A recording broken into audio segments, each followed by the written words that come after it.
Are you running a marathon? Oh my god, I could never run a marathon. You sure about that? My god, a marathon is like 42 kilometers, 26 miles. I don't understand those people. That used to be me. This is how the first episode started, with that intro, and it has kind of just become the intro that I've used for all 99, now 100 episodes. And I can't believe you're listening to this and we're at 100 episodes. To me, that's kind of surreal. I do not think that that's something I thought about when I started the first episode. And that one sounded kind of like this. Welcome to the Marathon Podcast, your podcast for everything running. In this podcast, we'll talk about specifics of training. We're going to talk about science. We're going to have guests on. We're going to talk to other marathon runners. And we're going to hopefully try to inspire you to run faster marathons yourself. Finishing a marathon and just have more fun with running. Yeah, a little less experience with the microphone. I remember I was sick. I was barely able to talk throughout that episode.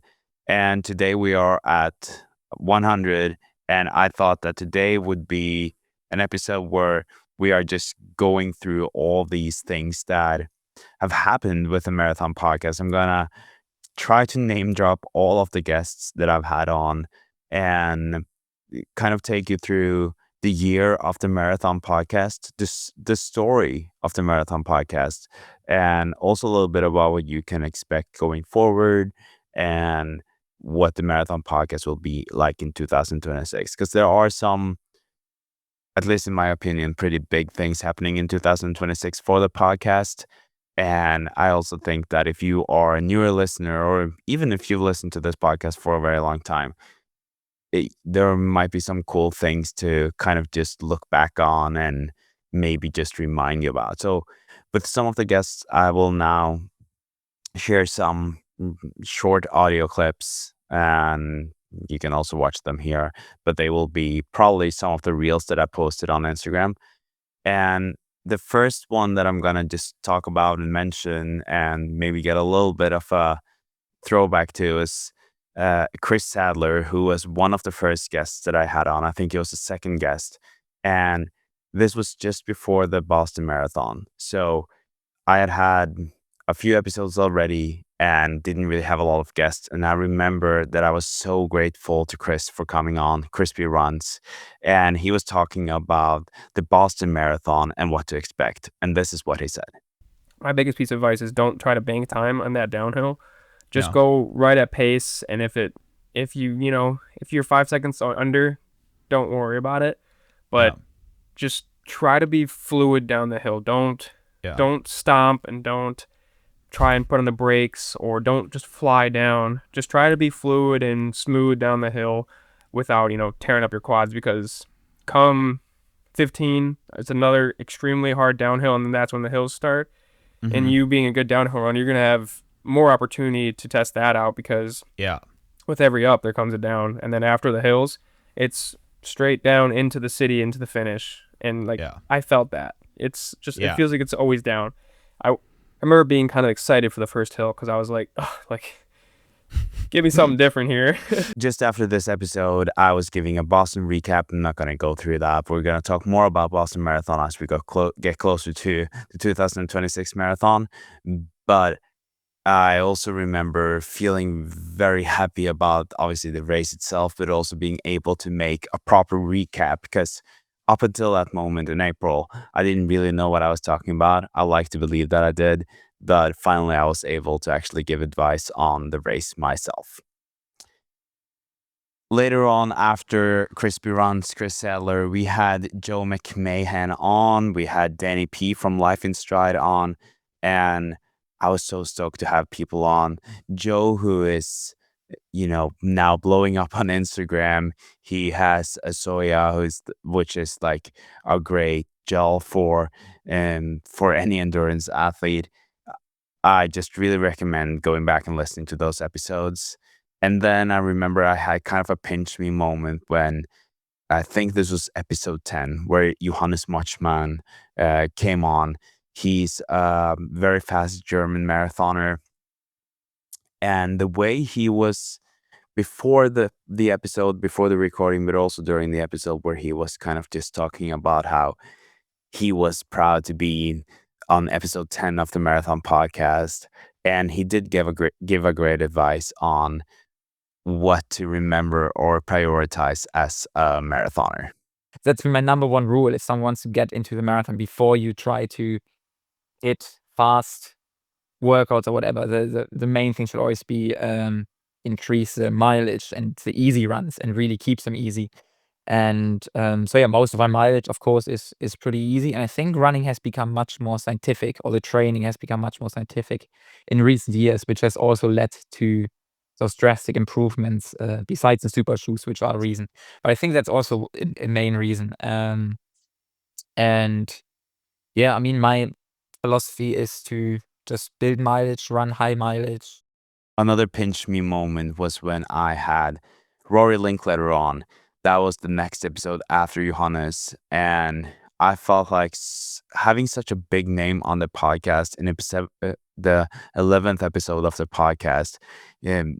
Rory had just placed 6th at the Boston Marathon 2025, and I honestly I was pretty nervous and kind of starstruck when talking to Rory.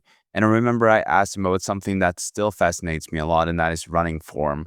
And this is what Rory had to say about running form and what to prioritize. Yeah, I think the more you run and the more you just feel, like you focus on feeling and like a body part or something, it is very much more intuitive than it is like thought process oriented. Like it should be you shouldn't fight your body. You should naturally find what works. And yeah, it's hard because some of us don't naturally look as economical and smooth as, say, Ellie Kipchoge or Grant Fisher or Jakob Ingebrigtsen, to name a few that look really smooth when they run. But yeah, it's just like fine tuning instead of overhauls, right? It's like little things, very little. What most of my guests didn't know at the time, like Rory or Johannes, is that I probably had streams, like weekly streaming numbers of 50 to 60. So that means that there were 50 to 60 streams a week, most likely 50 to 60 listeners, not that many. And at the time I was posting one episode a week, and still they came on. Like I said, they probably didn't know that it was that low, but something really changed when I had Clark Morin on. And he hasn't had a very big presence on social media after this pod. Like, he got injured kind of like fairly a short amount of time before he came on, but he was very open about some of the struggles when it comes to life and to running. And I really recommend listening to that episode, because it just shows how the life of a runner is not as easy as a lot of people might think it is. I really appreciate you giving me the opportunity to share my story, and also a new part of my story that hasn't been shared yet with the space really yet. And I think I actually gained a lot even from just being able to talk about it with you here. It reminded me of a lot of the things that actually matter, which is what we touched on kind of in the beginning. And yeah, I am nothing but excited for the future, whatever it may look like. Again, I'm no good predictor, but what I will say is that I will do everything I can to get back to where I was, and of course, obviously, better. So I just wanted to say thank you for having me on today, and it's meant a lot. So thank you so much.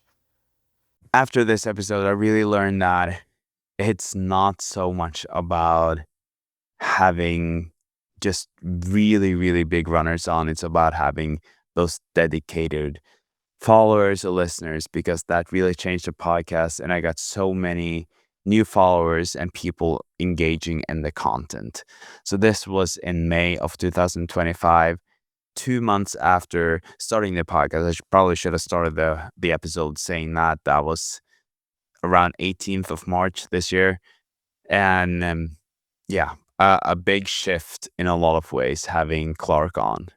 And another pinch me moment was when I got to have Cole running on the podcast. And one thing is that he's a big name in the running space, and he'd done a really good fast marathon in London the same year, or like just before that. But another big thing, I guess, is that I gained a friend. Like Cole and I, we've been staying in touch after he sent me a photo of him running past a place that had my name the same thing as my last name, Warwick. And yeah, just genuinely a nice friendship to have. And I had Cole on later on the podcast, and I thought we would just give a little bit of show you a little bit about what he said about struggling after a big race. It sounds super cliche, but the classic kind of listen to your body is what kind of first comes to mind. And my body was definitely giving me signs that it needed to recover. Like, for example, I ran the day after the marathon, thinking that I was Superman and I was built different, as the young people would say. So I'd say my body was telling me that it needed to recover and it needed to rest. And then because I didn't listen to my body, then my mind eventually followed, and then I was mentally burnt out as well. And then I think it eventually led to a very, I don't know if it would quite classify as Red S, but a Red S like sort of burnout, in terms of I had no energy, no motivation. My mood was always quite low, kind of suffering with my mental health a little bit. I had low libido, no appetite. So yeah, my body was giving me all the signals that I'd overdone it. And then when I eventually listened, then it started to thank me again. But I was, yeah, a bit arrogant to start off with, thinking that I was just, I don't know, built different, I suppose. I've already been talking for 8 minutes, and I guess in this episode, or in the intro here, I didn't even say who I am. So if you are listening and you haven't been listening to the Marathon Podcast before, my name is Christian Warwick. Warwick runs on Instagram, YouTube.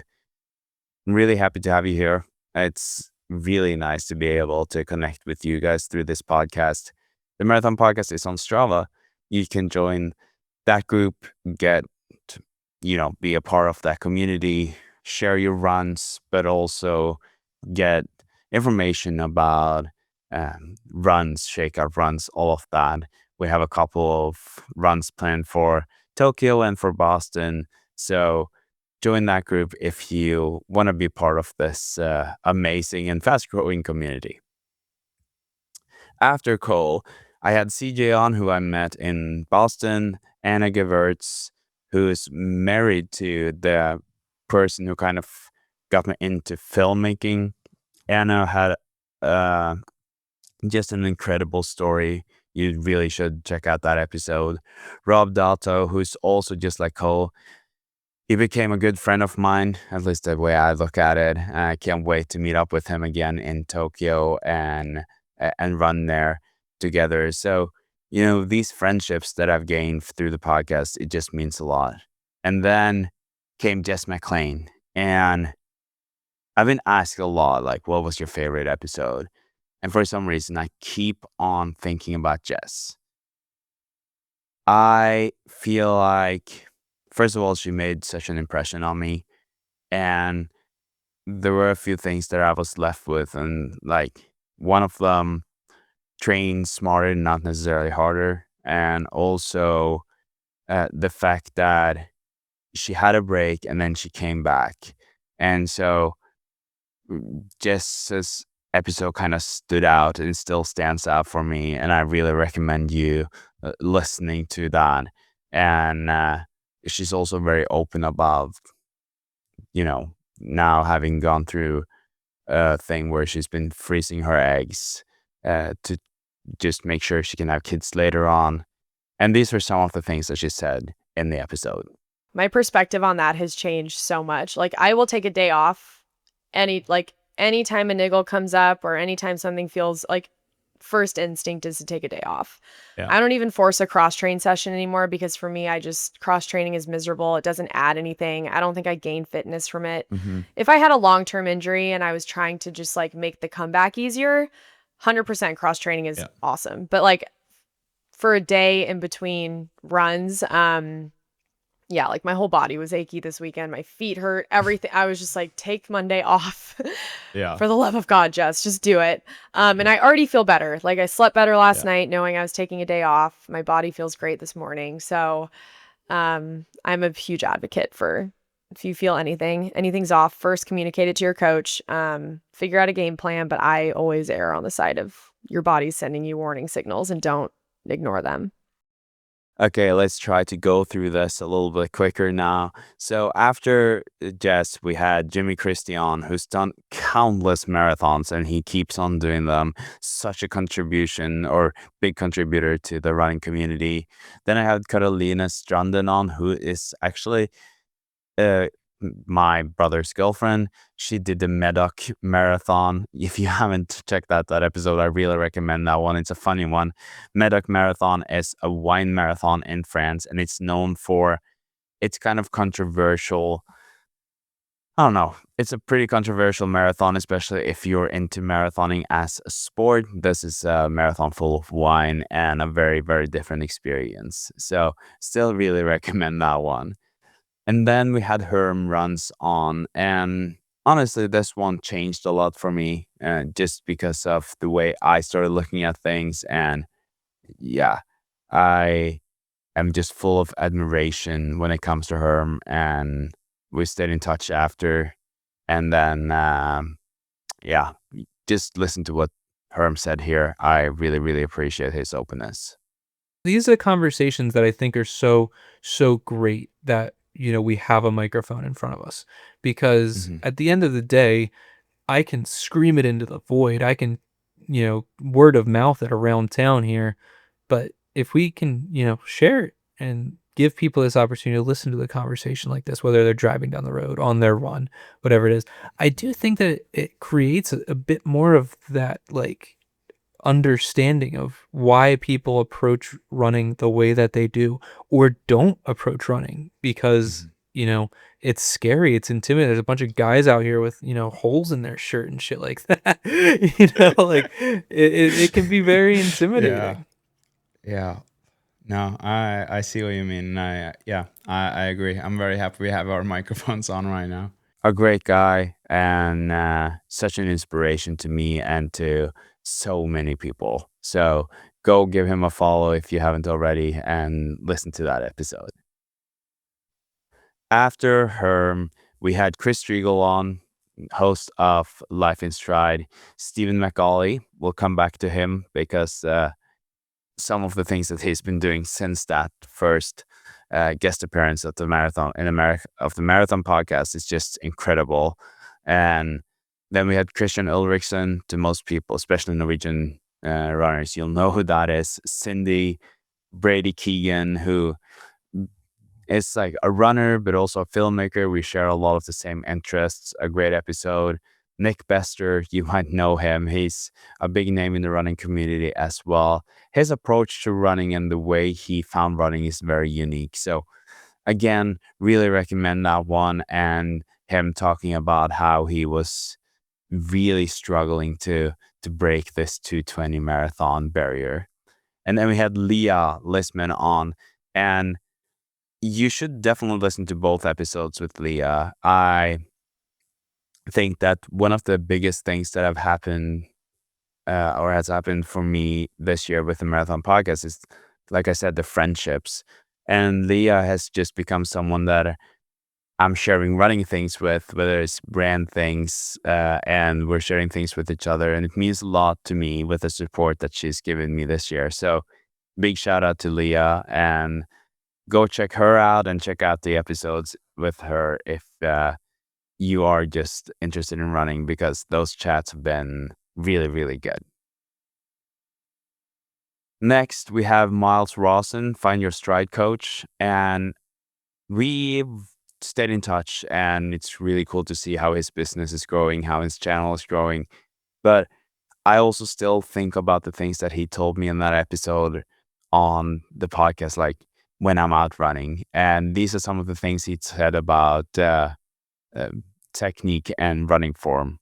When we're landing on a heel or a forefoot, we've only got sort of one point of contact at any point. So if we can land on our forefoot and our heel equally, that will give us a much more stable landing, so that foot doesn't try to twist and turn. So we pair that with an overstride. That foot is trying to rock and roll. This is why people are getting knee pain, ankle pain, hip pain, back pain. There are a lot of elite runners who do land slightly on their heel, but they aren't overstriding and landing with a heel strike. But under our foot, we have an arch, or most people have an arch. So, we evolved to have an arch under our foot. So that's the point of our foot being springy and bouncy. So why would we want to land on our heel? That's not going to get it activating fully. So if we land with that midfoot strike, you can see here, oh, that's my plantar fascia, that's my arch compressing, and now I'm absorbing that load. It might not matter, but it's been associated with I think about a 10% reduction in ground contact time. So I would probably take that. And it just makes sense when you actually look at the model of the foot, how it compresses and how your foot sort of acts as a spring. Someone can argue with me against that. I'm willing to listen to it, but it just looks like it makes sort of biomechanical sense to me. Yeah, you should definitely check out Miles if you are interested in becoming a faster runner, running more efficiently. Such a good episode, but also such a nice guy. And I really, really, really recommend this one. And I learned a lot, and I'm sure you can too. Then I had Kieran Lumbon, not a marathon runner, but still a fast Canadian middle distance runner. I'm very happy to have had him on. And then we had the first guest of the Marathon Podcast back on in August after he won Norseman 2025. Arguably one of the hardest Ironmans in the world, Christian Grew.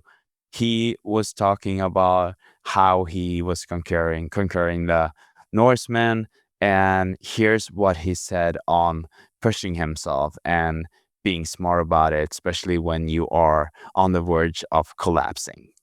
Are you able to run for 1 minute and then walk for 10 seconds? So we tried that, but I couldn't run for a minute.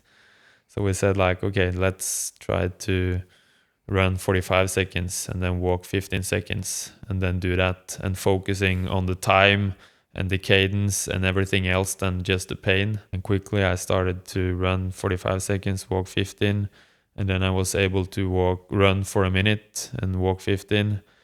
And then suddenly I was starting to feel better. I was able to run for maybe 3-4 minutes between every walk stops. And we were focusing about saying that it was okay to walk, but whenever I was walking, I had to walk like I meant it, like I wanted it. Yeah. Not walking like I've given up, but taking longer steps in the hill. And when we saw that the pace was quite good whenever I was running, we knew that the body wasn't empty. So I could just try to refocus and push. This is definitely an episode that I recommend you listening to. Actually, both of them, but especially this last one. And Christian really made a name for himself this year with the victory of Norseman 2025. If you don't know what Norseman is, look it up. It's an insane competition. Maybe one day I'll try to do it myself. For now, I'm focusing on the marathon, but yeah, just crazy. After Christian was on, I had Shaq Roberts on. I had Savannah Brannon, Neil Beagle, Erica Kemp, and then another kind of breakthrough for the podcast, especially in terms of numbers and reach, Matt Fox. If you didn't notice, Matt Fox was kind of gone from the running community. It was people couldn't find him, didn't understand what was happening for a while there. And turns out that Matt was stuck in Japan for reasons that are, I guess in hindsight, kind of understandable, but also shocking. And he was struggling. But regardless of that, we had a great chat about running, about training, and he gave me some more confidence heading into my marathon that I was running just a few weeks after that episode. And we obviously talk about what happened in Japan. You should head over there to listen to that if you are interested. But he also talked a little bit about some workouts, and this is what he said about what that marathon workout did for him. Most people don't want to do them because they don't feel like they're making them aerobically fitter, and they're not. They're not making them aerobically fitter, but they are improving their top end speed while they're in this heavy training. And it's also really improving your mechanics, your stride, it's almost like doing a plyometric session if you do it hard out. So I think the main reason why people dismiss them and avoid them is they think it's not aerobic, it's not marathon specific. Whereas there's plenty of research to show that they're quite beneficial. And Renato Canova, who I got the idea from, he has so much success in marathon training, so it's obviously been working for him. Genuinely, such a nice conversation with Matt. I appreciate him a lot. I appreciate his support. He has his own podcast, but he's still advertising the marathon podcast, and I think that is just like a sign of such a genuine good person.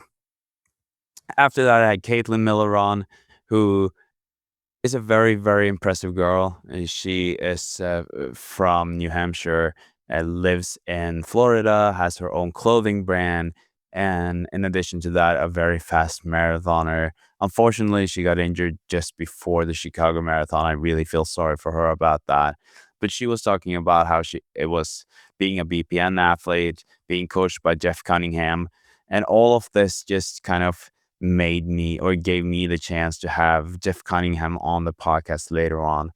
I feel like Caitlin is such a smart, reflected athlete, and it was really nice to just have that chat with her and learn from her, and also understand more about, the mentality that it takes to run. And I've been really, really impressed with her after the injury and how she's been handling that, because I know it's hard, but she's still handling it in such a good way.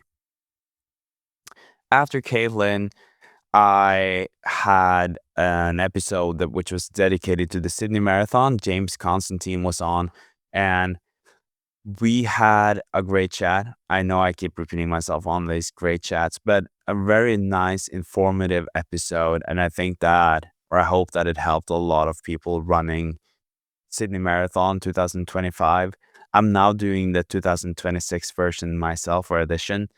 And I have a plan with the Sydney Marathon and with James to do a Sydney series in 2026. So that will be in collaboration with Sydney Marathon. We're going to do a podcast series throughout the year where you can get updated on the Sydney Marathon, everything you need to know. But we're also going to talk about things that just you might find motivational or inspirational. Try to have relevant people and runners on there. So stay tuned for that one.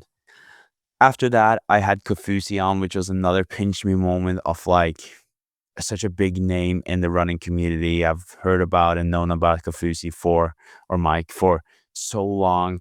And one of the things that I found to be very interesting was this that he said about super shoes and carbon plated shoes. Sometimes people treat carbon like it's radioactive or like it's asbestos.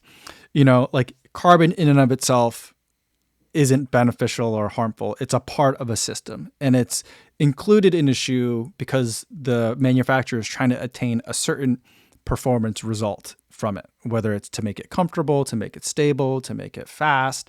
And so like the reason why we didn't run in our carbon plated shoes every day in the beginning was because they didn't last very long.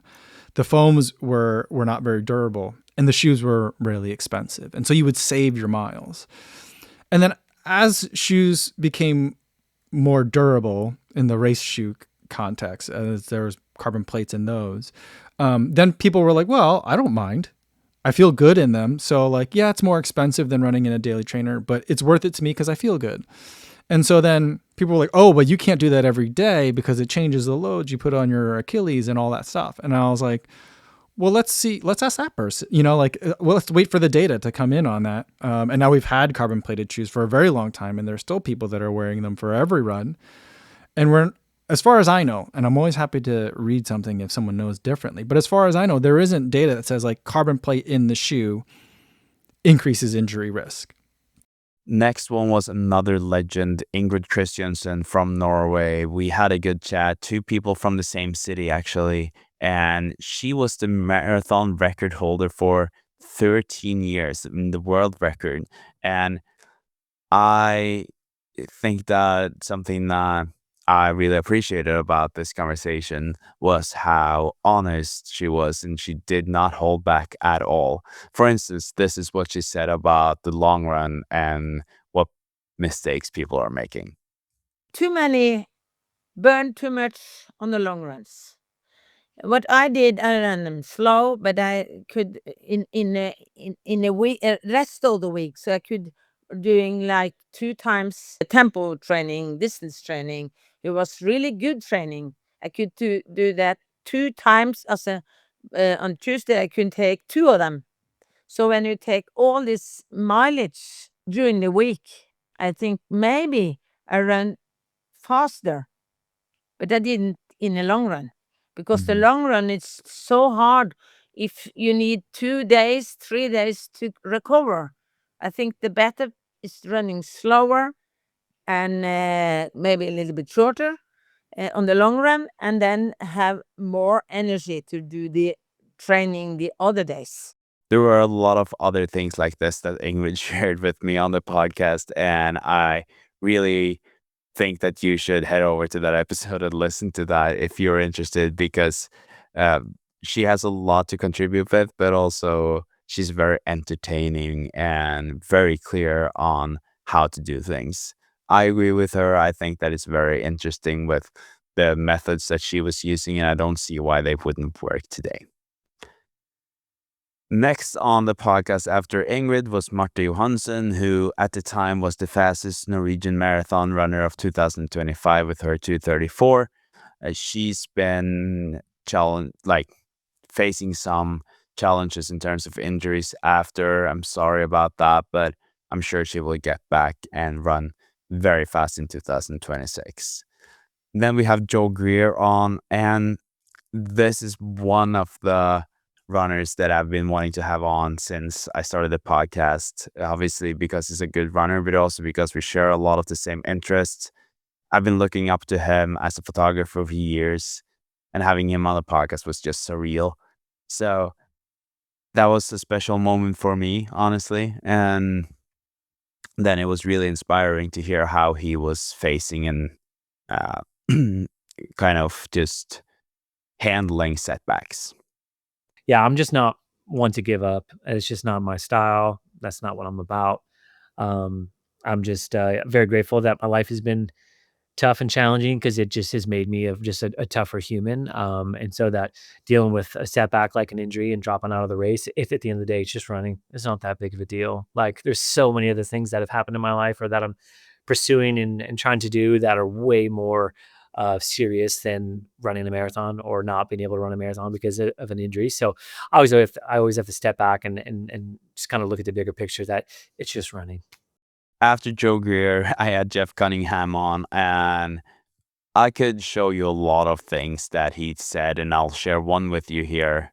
But just head over to those 2 episodes. We made 2 of them because Jeff had so much to say and so much smart to say, and I barely ever gotten as much feedback on the episodes as with those. It seemed like you guys loved that, and I don't disagree. I think that these were great conversations, and yeah, this is some of the things that he said.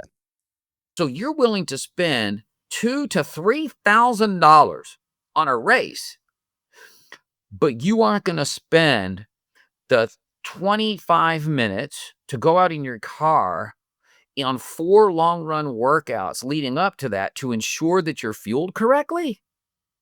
So I want to ask yourself, when you say, well, I don't want to invest in that, or I don't feel like that. Well, you sure felt like wasting $3,000 to go out there and fall apart 12K from the finish, and then you're going to go on the internet and go, I missed my goal today. Yeah, but why don't you tell everybody how you literally missed your goal to be a high achiever on the days when it was squarely in your control, when you weren't posting about it, when nobody knew about it, you just chose wrongly. Don't complain to me. Don't complain to me. And then another life-changing episode for me, at least in some ways, and that was with Matt Taylor, the CEO and founder of Tracksmith. That is the reason why I'm wearing a full Tracksmith outfit right now. Just the way he talked about the brand, the values, the story, just made me fall even more in love with Tracksmith. And so I feel like, to me, Tracksmith became something more than just a brand during that conversation. And I've received so many messages from people who are saying that they are loving the brand more after that episode, or even applying for jobs. So I think that is a good sign, right? And these are some of the things that Matt said, and again, just very happy to have had him on. You don't, as a brand, get that opportunity where you're across the table from the customer, having just completed a huge milestone. Again, very few runners actually are thrilled with they always want better, right? Even if you PR, you're like, I could have run a minute faster if I just would have done X, Y, and Z, right? So, but this really special moment, you get this intimate interaction with them where you're asking them about the race and, and where are they in from and who's with you here today, and all of that stuff. And it's not commercial. We're not selling anything. We're trying to have one real, organic, authentic moment with the customer in what is one of the most memorable experiences that they'll have. And so that's something that we do at all the races. And, I try to encourage every employee when they're signing up for shifts for the marathons, like, do a poster stamping shift, like spend an hour across from these customers stamping their poster, and you'll walk away being like, wow, this is really special. I remember before that episode that I was kind of like, oh my God, I can't believe I'm going to have the CEO and founder of Tracksmith on. I was very, very excited about that. And Matt did not disappoint. Very, very proud to have had him on the podcast. And it's not without reason that is one of the most popular episodes on the podcast. After Matt, next guest was Kylie Mance. And she's now done her first marathon, did very well. Unfortunately, her husband, Connor Mance, got injured after pacing her. But again, Connor was a great contribution, or big reason why Kylie is now running and why she's running so fast. But she does have quite the funny story on how she got back into running. And I remember getting back from a run, and Connor's like, why are you running? And I was like, because, and I hadn't really told him I had that thought process, because how do I say, well, I kind of think you're lazy, and so I'm going to try this too. That just didn't make, and we were so newly married, I just hadn't broken the ice a little bit. And so I kind of was like, I don't know, I'm just out here running, and he's like, well, you're kind of good, you're not good, but you're kind of good. And he's like, let's try to get you in contact with the BYU running club and see if you kind of just have some friends and some people. We're not talking competition, we're not trying PRs or anything. Let's just get you connected with some people. Next up was Tim Rossi and Bandit, and I thought that episode was also really cool. We got to cover a lot of different things, from his own running and the story of Bandit. Really, really appreciated that, and that was a lot of fun. Next up, again after that, was Jacob Thompson. He has his own podcast now with Rory Linklater, Out and Back. You should definitely check that out if you haven't. And then we had Kara Dudley, Frank Fumish. Then we had Björn Ekeberg, who's the CEO of FlexBeam. FlexBeam is actually a product and a recovery tool that I've been using a lot and over the last 2 or 3 years. And you can get a discount by using the code Warwick Runs, or check down in the show notes if you want to get a better price on an already well-priced product, the FlexBeam. Infrared light therapy, really like that. You should also check out those episodes, really good. And you get more of an insight into to more runners like Frank, who is a marathoner who's done countless marathons. He had done 151 marathons at the time of the recording, but I'm sure he's done even more. Kara was the first 7 major finisher, kind of based on how fast she was running in Sydney. So great episodes, all of those. And then we got to another turning point, at least for me personally, and that was the episode with Jonathan Green. John is now my coach, and I've learned a lot from him already. Very happy with the progress that we're making together, and just a good episode to listen to, and you should definitely go give that a listen if you haven't already. I say I have 2 number 1 rules, which is, being consistent and also having fun. And that fun really stems from my own personal experience of, if you're not having fun, you're not enjoying it, whether it's on a, workout, not excited for workouts, not excited for races or otherwise, it is something that, it should be an innate part of running. And if you're not looking forward to things on a, don't get me wrong, there's days where it's, 30 Fahrenheit out and raining somehow still. And yeah, that's not fun. And I understand that, but you should still be excited as a rule, and I think that's, my own personal experience that I've applied towards the people I coach as well. Then we had Jess Stenson on, and that was kind of another pinch me moment. I was watching the Sydney Marathon and reached out to Jess after that. She's now the Australian record holder in the marathon after Valencia this year. And we talked about a lot of things, but one of the things that I found to be maybe the most entertaining and most funny was the thing that we could read on her Wikipedia page. And yeah, you should just listen to what we said here.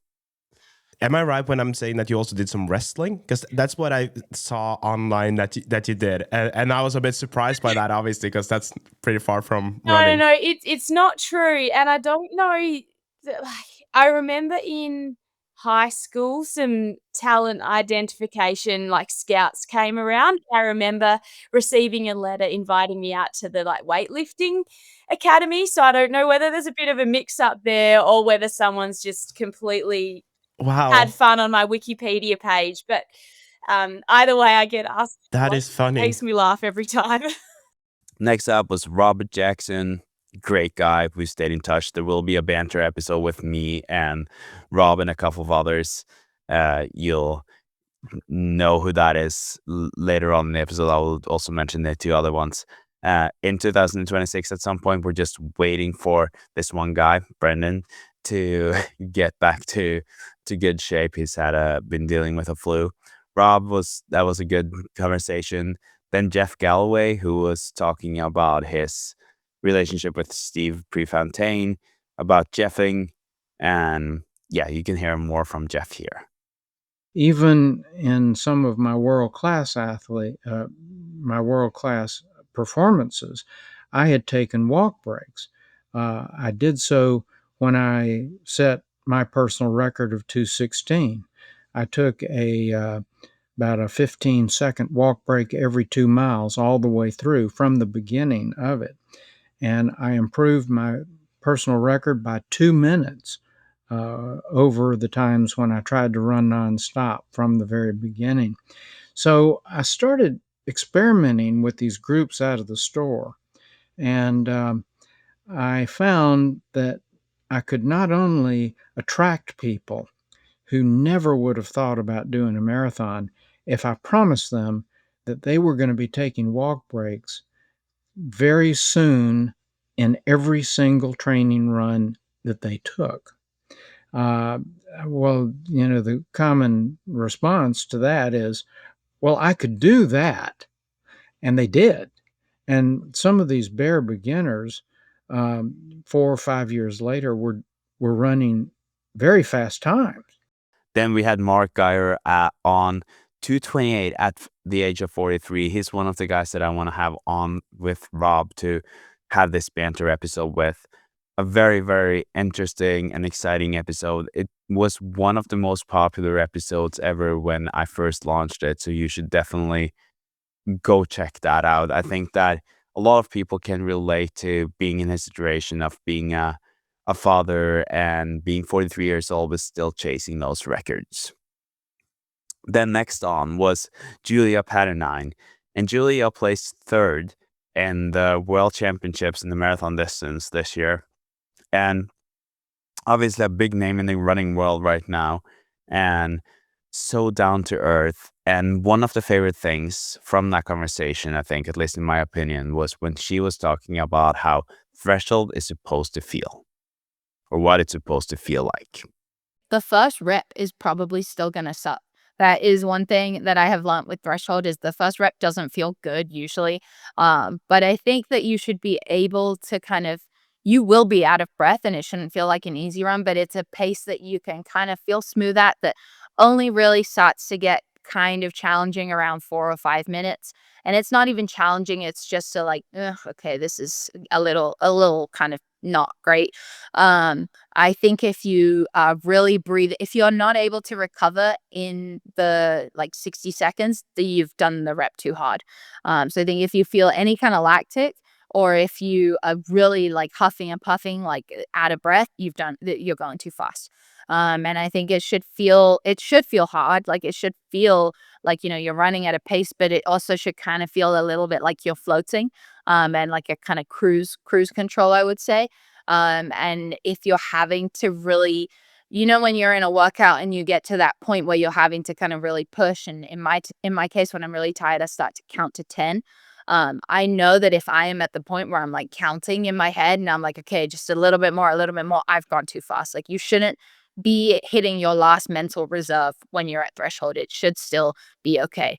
And then in October, I had Andy Buchanan on, the Australian marathon record holder.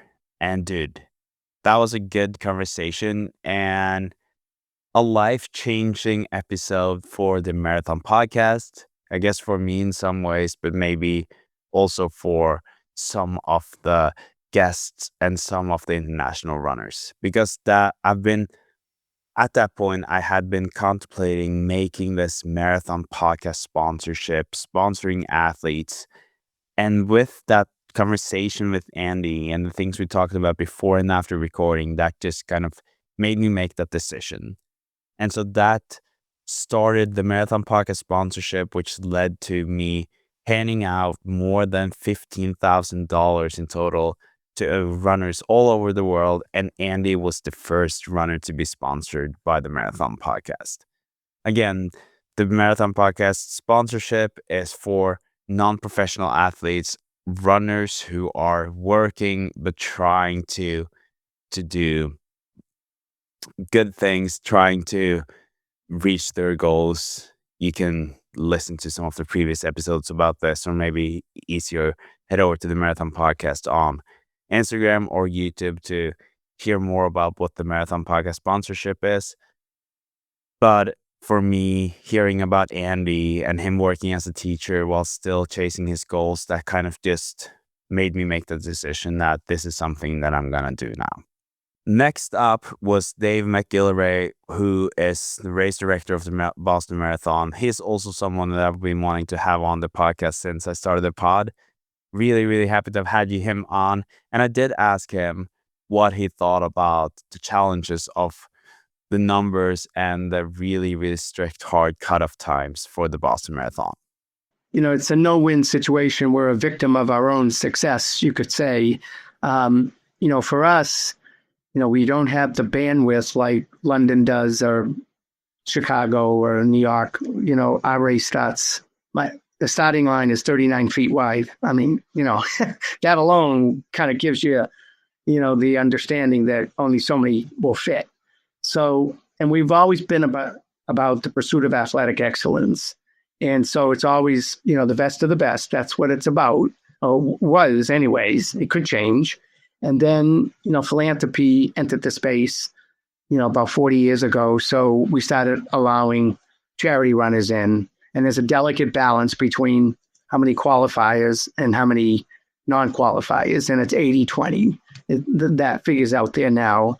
So 80% of the people who run in that race have qualified, and 20% maybe have not, but have earned the right to be there just as much by race and money or doing whatever. So in order to accommodate everyone that qualifies, then you have to squeeze the qualifying times, because more and more people are qualifying. There's only so much space. You can't take them all. So they're not going to make the cut anyways. And when we squeezed the qualifying time this past year by 5 minutes, people were upset. And I'm like, why are you upset? Because if we didn't do it, you wouldn't have made the offset cut anyways. So wouldn't it be better to know earlier that you didn't make the cut than wait all the way till September to find out, right? And we may have to do that again, or the BAA, because we turned away 12,000 qualifiers last year, and I think it was 8,800 this year. And I mean, I really would like to see the day come when we nail it so tight that everyone who qualifies gets in. I mean, that's the way it used to be, obviously, back in the 70s, 80s, 90s. Anyone who qualified could raise their hand saying with full confidence, I'm going to Boston. You can't do that anymore unless you beat your qualifying time by 20 minutes or something. So if you're right on the cusp, you're like, okay, I qualified to apply. I didn't qualify to run. Now I apply and keep my fingers crossed. And no one knows what that offset's going to be, because no one knows how many people are going to apply, right? So I get calls all the time leading up to race registration. What do you think the cutoff's going to be? I said, how do I know? Although I did guess this year that it would be 4:30, and it was 4:34. I was only off 4 seconds, but I have a sense of, I think I know the race pretty well by now. can kind of, but it was it was a guess. I mean, I didn't know, but yeah, I mean, and people have good, there's no bad suggestions. If you run it this year, you can't run it next year or whatever. Give people a chance to run. I get it. I even threw out there years ago that should be a 2-day event. Qualifiers on one day and non-qualifiers on another. And, there's a million ideas out there, but, you have to understand that there are ramifications and, of any decisions you make. You're not going to make everyone happy. And, you got to remember, our race is on a Monday. Even though it's a holiday here, it's still a soft holiday. So people still need to get to work or come home from work or do things. And we're just shutting down, right in front of their house, landlocking them. And, everyone's like, well, it's only one day out of the year. Yeah, well, what if there was an emergency? So we have to be sensitive to all the constituencies involved, not just the runners, although the runners are certainly the most important in our mind. Next on was Emma Grace. Then we had Fabienne Koenigstein. And I really appreciated some of these female topics that we touched on in these episodes. Definitely recommend that. Then I had Brendan Kelly on. Brendan is the one that I said have been dealing with some sickness or a hard cold or flu over the last few months. So hope you're feeling better. We're going to have a banter episode with Mark, Brendan, and Robert in January at some point. I'm very excited about that. And that is also something I'm going to try to integrate more in the podcast. I'm going to get back to that at the end of the episode. Next up was Alex Baker, and he was another person or another runner who got the Marathon Podcast sponsorship, maybe in a bit of a different way than most athletes, but here's how I announced that to him, and just listen or look at his reaction. Yeah, I've not yet had company support. This has mostly been individual contributors that are making. Then I'm gonna give you the first. The Marathon Podcast is gonna support you with $1,000. Oh my God! Yep, $1,000. That is amazing. Thank you. Whoa, yeah. I have chills right now, man. Yeah, no, we're gonna make that happen. $1,000 from the Marathon Podcast to you. This is amazing. I'm just blown away by everything that you do, and yeah. Thank you so much. Yeah. No, I'm just sitting here thinking about everything that you do, and the challenges that you've been through, and the your story, your journey. Next on was Jakob Lange, and he is someone that I've stayed in touch with since the beginning of the podcast, really. He reached out pretty early on, supporting the podcast, really appreciated that. And he's a Nordic combined athlete, so running is not his main sport, but he still is a very, very fast marathoner. And I had so much fun talking to him on the pod. And this is what he said about intensity control. Easy training is at least 80, 85, 90%, I would say. And when I go hard, it's usually pretty hard. So I did a lot of 200s, 400s on the track in my build up to Berlin or Frankfurt as well, just to keep the legs moving and get the speed gap. And the long run is obviously it's a little bit faster. This is not, I don't do the long run in the very easy running. It's more like threshold, sub-threshold, steady running. But the rest is normally pretty easy. I thought that was very interesting and also very important to kind of get out there. I think that intensity control is something that we all can work on, myself included, but I'm obsessed with that.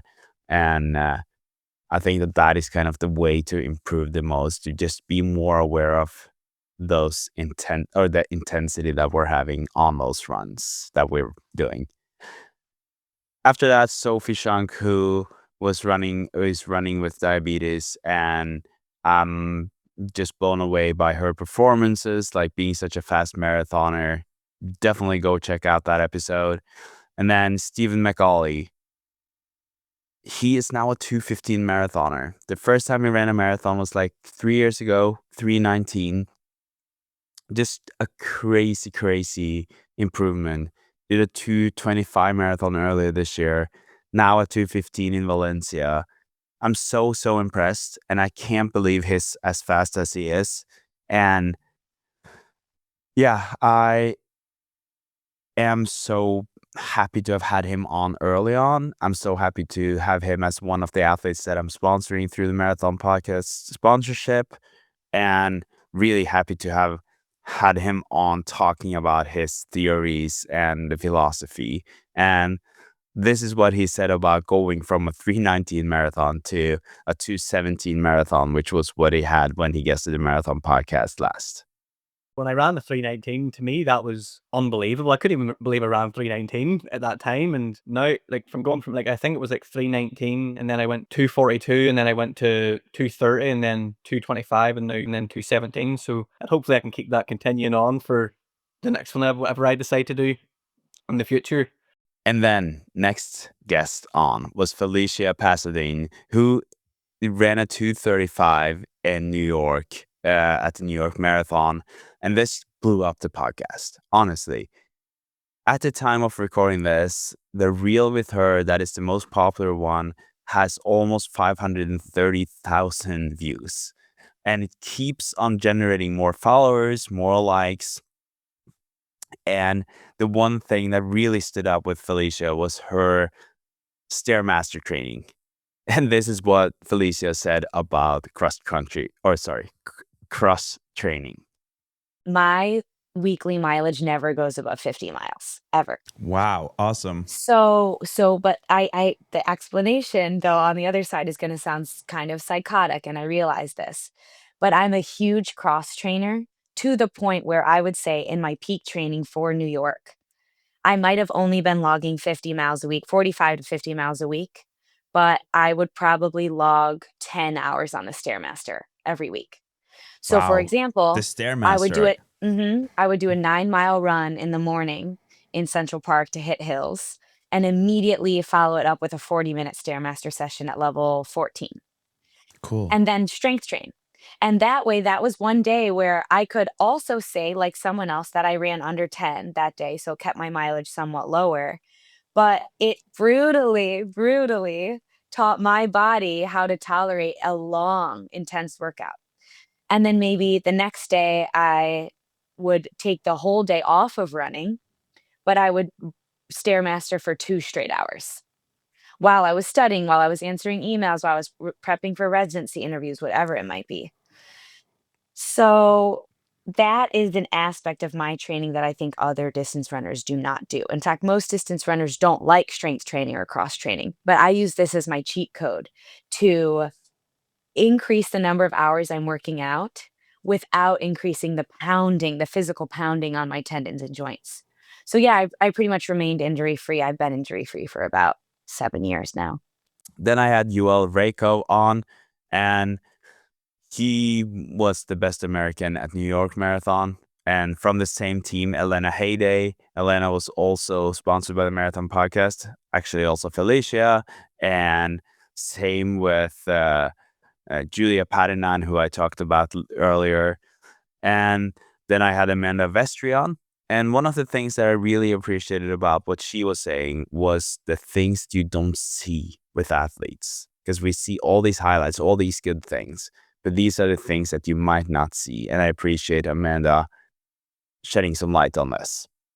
You see big performances and great performances, but there's so much under the surface that you're not seeing, and the struggles that people have, and every pro runner has gone through injuries and injury cycles. And sometimes you can do everything right. Like you can do the strength training, you can eat right, you can sleep right, you can train right, and still like you get injured, you get sick.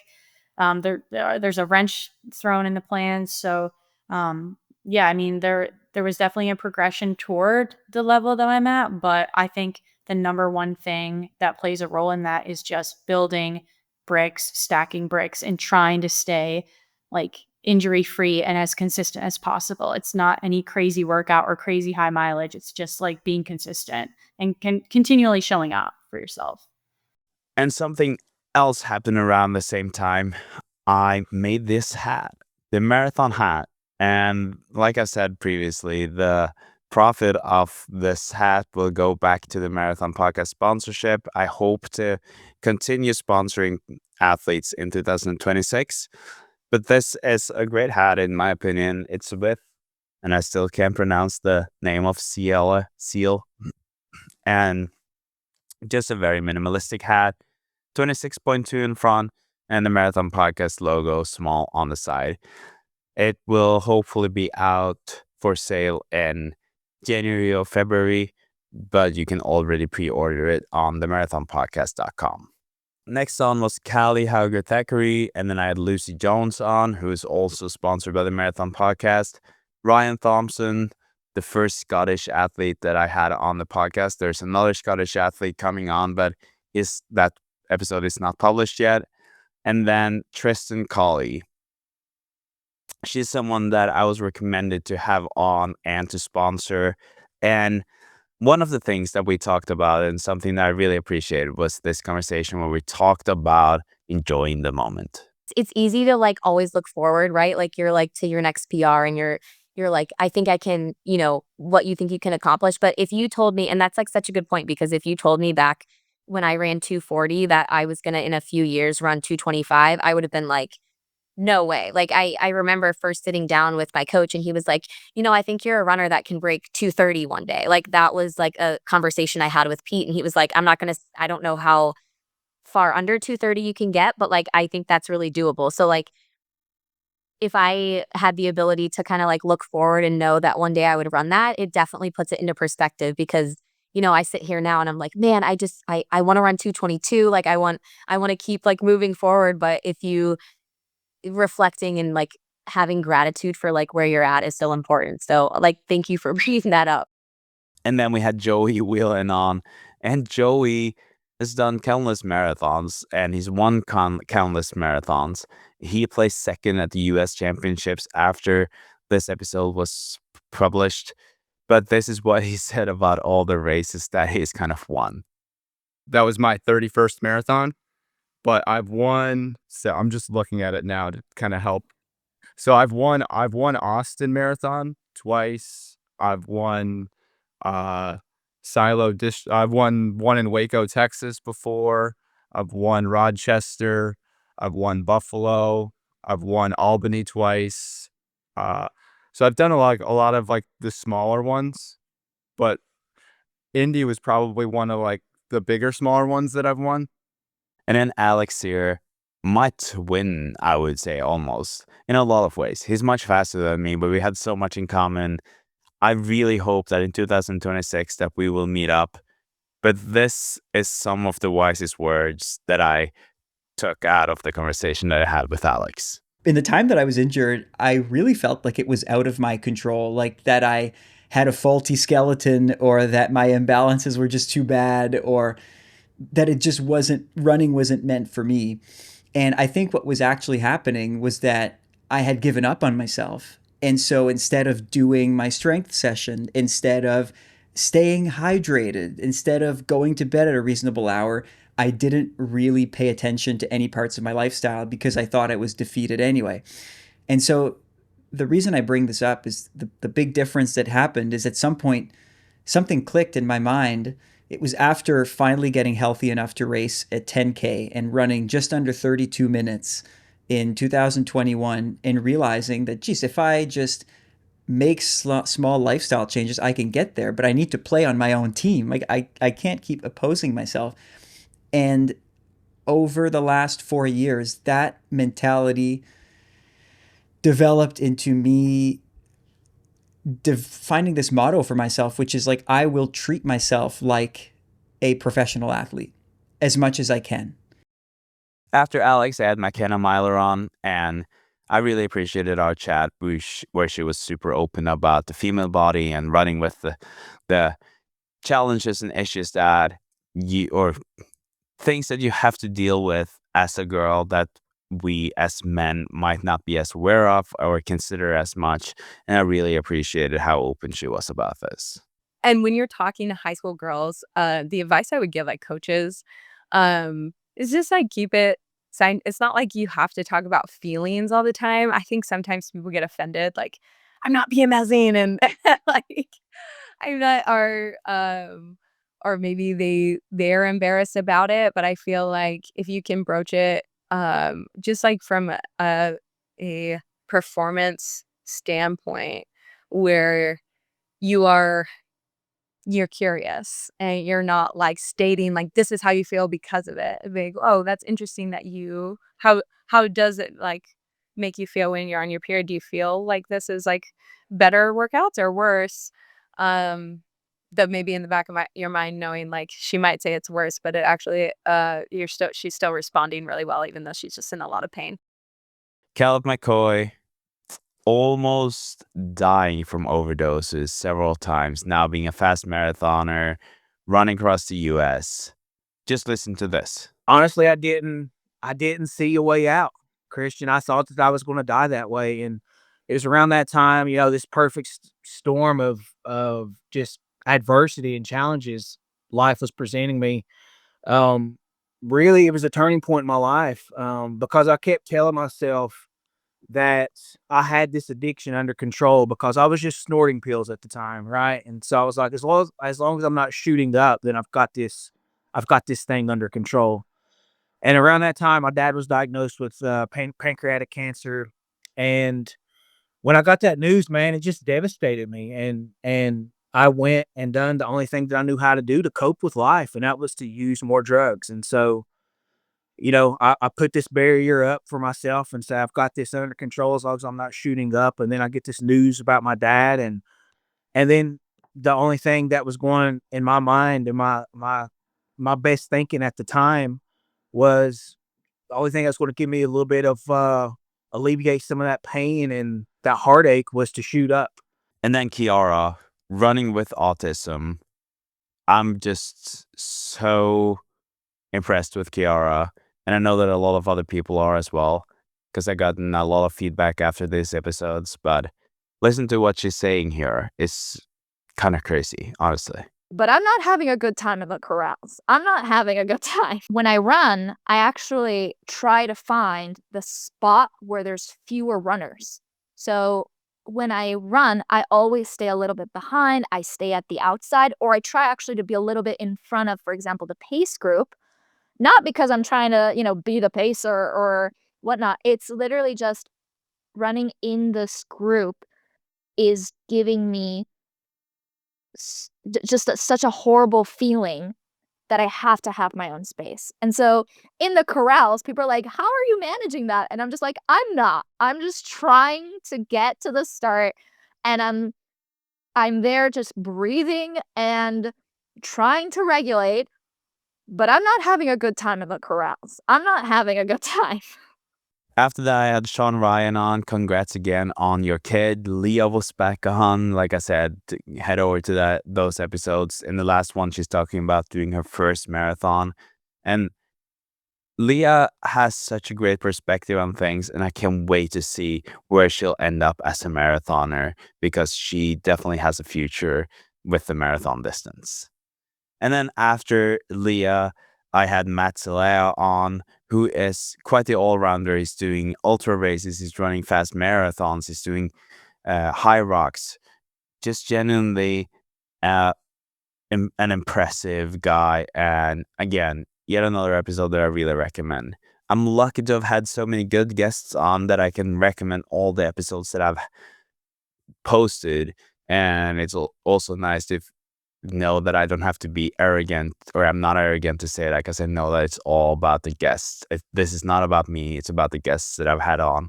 And so grateful again to all the people guesting the Marathon Podcast. After this, I had it is the most popular episode so far. And although it's only been out for a few weeks, Jimmy Whelan, the cyclist who went from being a professional cyclist to now being one of the fastest runners, running a 61 half marathon. He came on, he shared a lot with us, and that is just an episode that you have to listen to. And these are some of the things that he said. This episode just blew up the podcast. A lot more followers, a lot more listeners, and not without reason, honestly, because that episode was so good. Jimmy shared so many nice or good, useful things. And if I was to recommend only one episode, that would probably be the one. Like, clearly people were talking about this guy, this cyclist that just went to Valencia and ran 61 minutes. Lots of people, like the cycling world and now the running world, they're almost like interested in each other. Like, runners are cycling and cyclists are now running too. And so now everyone kind of understands what a 61-minute half marathon is, cyclist that is. And so, yeah, just the general like endurance world was curious, I think, as to how I did it. And like, I have all my training public on Strava. And so then I had people going into my Strava and stalking and seeing what prep I did. And yeah, it was just cool to see how much support I got. And then, yeah, lots of people saying like, oh, how fast are you going to go in the next one? I was like, well, let's just recover from this one first. Now we're in December, so Jimmy was just a few weeks ago. After that, I had Philip Cato on, who's the lead coordinator of the Berlin Marathon. If you ever want to know, or if you need to know anything about being a part of the elite field at a major marathon, that is an episode that I really recommend. Then I had David McLean on, the Irish marathon champion. I really, really loved what he said about his friend and what his friend asked him, or kind of challenged him on at some point. He actually said to me, being like, a quote I'll always remember is, he said, you don't want to be on a bar stool in 40 years time talking to all of us being like, oh, I could have done this if I just had that fire in me, if I kept that going. It's like, you need to find out. And that's what I go back to, is just like, I just want to find out what my potential is. And that was kind of the key moment for me, where it's just like, all right, I need to accept where I'm at right now in terms of my level, know that it doesn't matter, and just keep training away and keep the mentality of I can do kind of big things. And like that, I got that mentality back in the Dublin build last year. And like I said, I didn't run anything kind of international class at Dublin last year, but it was a positive experience. The build was positive for my mentality towards the sport. And then fast forward a year, I did what I did at Dublin this year. So then I had Molly Bourne on, who is the US champion of this year. Now that I'm talking about this, I can't believe how many guests have been on and the guests or the names that I've had on. US champion, the first marathon she ever did. And she was talking about how she could not do cross training because that was not good for her. Yeah, I stopped cross training because my coaches kind of told me they think my issue is that my lungs are a bit too fit for my legs, and that's been kind of my chronic issue, which is it's interesting. It might be because really in a marathon, it's not really your aerobic capacity isn't usually the limiting factor. Usually it's your legs. Your legs go first. And so they're telling me all this, and I'm like, okay, that makes a lot of sense. So I sat on my butt last winter and didn't cross train and just got really unfit and um, in uh, started up in February this year, kind of just from nothing, kind of just really unfit and slowly kind of worked my way into workouts with the group. And then had a really good, built up, had a pretty good summer, and then went straight into this marathon build. And then, yeah, this is probably the fittest I've ever been in my life. Then Gabby Rucker. That is probably one of the guests that have inspired me the most, especially because I'm 33. She was 36 when she signed with Nike. So signed my first professional contract at 36. So dream big, everyone. You never know. And I was kind of just looking for a sense of self and community. So running was where I kind of found sense of self, ability to compete with myself, which was always something I loved. And then I found community as well. Yeah, really just had what's sometimes hard to believe is a rapid progression in the marathon. And through a series of a lot of events, ended up running 2:24 2 years ago and signing with Nike. So many good things to take away from that episode with Gabby. And she's also such a good person. We've been chatting after, and just one of those people that I'm like, I don't know. I have just tremendous amount of respect for Gabby. Then came Sydney Levenfeld. She was talking about how she was dealing with epilepsy and running. And then in the last episode before this one, Martin Egebjerg Olesen, Mio the Machine. What a great episode. And I did post it already, but I'm going to give you another little snippet of what he was doing 1 week before the Valencia Marathon, where he ran a 2:13. 1 week before the Valencia Marathon, I went to a Christmas party and went absolutely shit-faced. Closed the party and went home. Got picked up by my parents like a true teenager, and yeah, it was really great. But you also need to remember there's a life after running, so you should invest in your friends and colleagues now. Also because they're gonna be there after running, and if you've been some kind of lonely weirdo, only keeping to yourself, I don't know. I just want to invest in my life after running as well. So that's why I'm trying to have fun on the other on the side hand of running. That episode with Martin is also one of my favorites of the year. Just such a cool chat.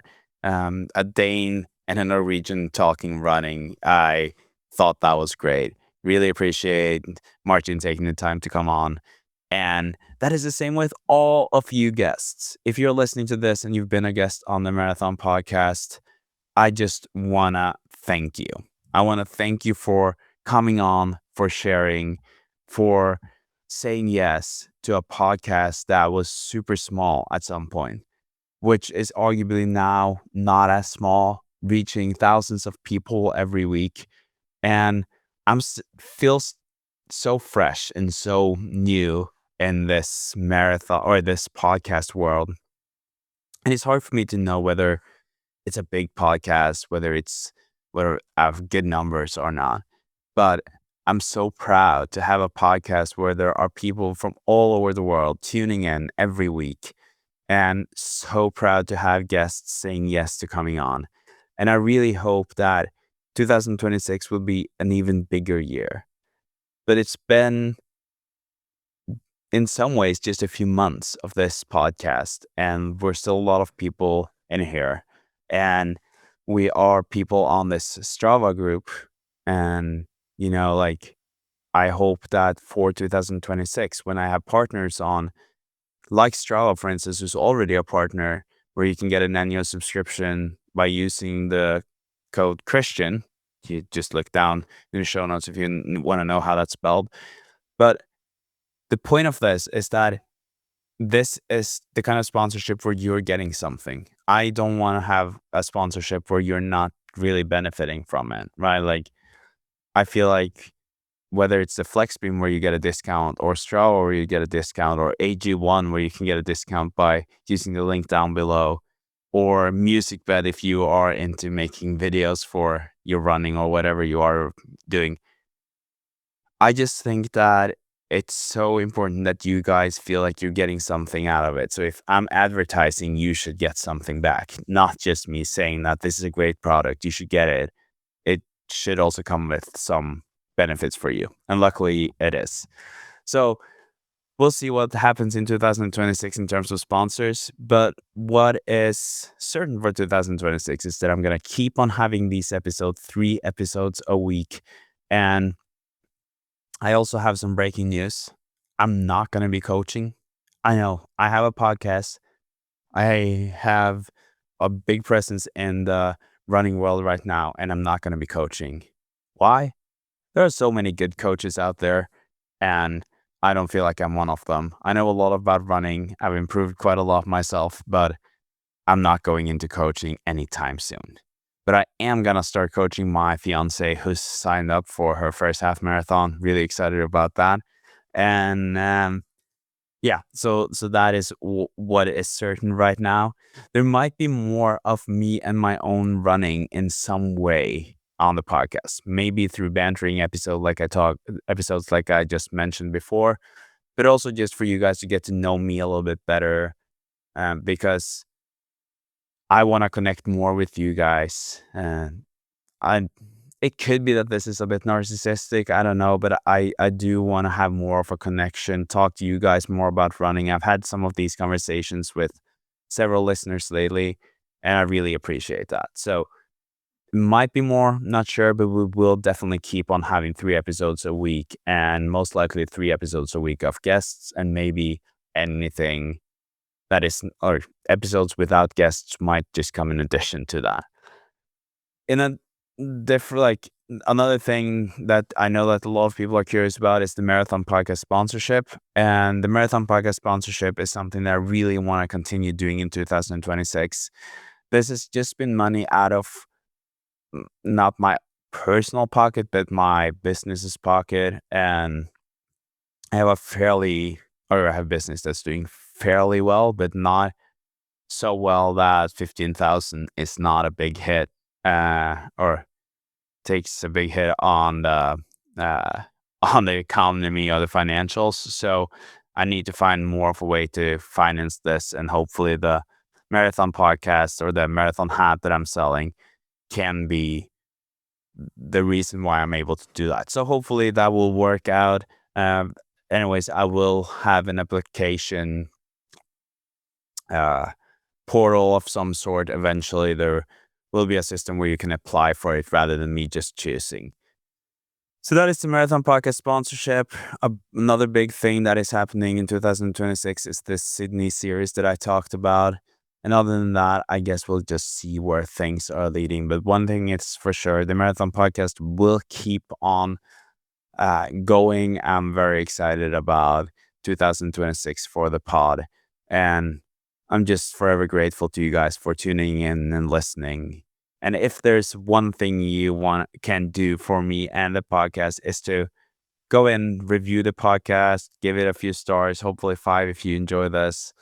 Follow the podcast on Spotify, Apple Podcasts, YouTube, and share it with a friend, or share it on Instagram, wherever you are, where you feel like sharing it. I would really appreciate that.